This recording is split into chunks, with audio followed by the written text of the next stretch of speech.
त्याच्यासमोर बघा तुम्ही त्याला एकदा, त्याचं धोतर कसं असतं ते. जो स्वतः धोतर नीट नेसू शकत नाही, तो ठाकरेंना सांगतोय आम्हाला मोदीला घाबरू नका. मोदीला कोण घाबरतंय?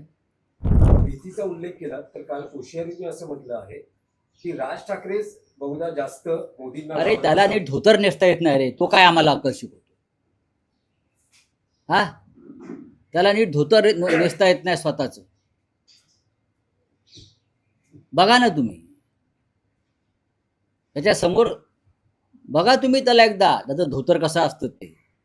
जो स्वतः धोतर नीट नेसू शकत नाही, तो ठाकरेंना सांगतोय आम्हाला मोदीला घाबरू नका. मोदीला कोण घाबरतंय? काल राहुल गांधीने सांगितलंय ना, डोळ्यात डोळे घालून बोलण्याची हिंमत नाही नरेंद्र मोदीची आणि अमित शहाच्या.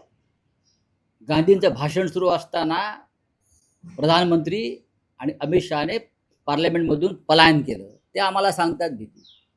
हातामध्ये तुमच्या सत्ता आणि एजन्सी म्हणून तुम्ही आम्हाला सांगता काय धोतर नेसायला शिका नीट. आणि मग इथे महाराष्ट्रातून आम्हाला अक्कल शिक. एक नंबरचा लफंगा माणूस आहे. बोला हे घ्यायचं, लफंगा काढायचा नाही. आणि त्याला पद्मभूषण दिलं.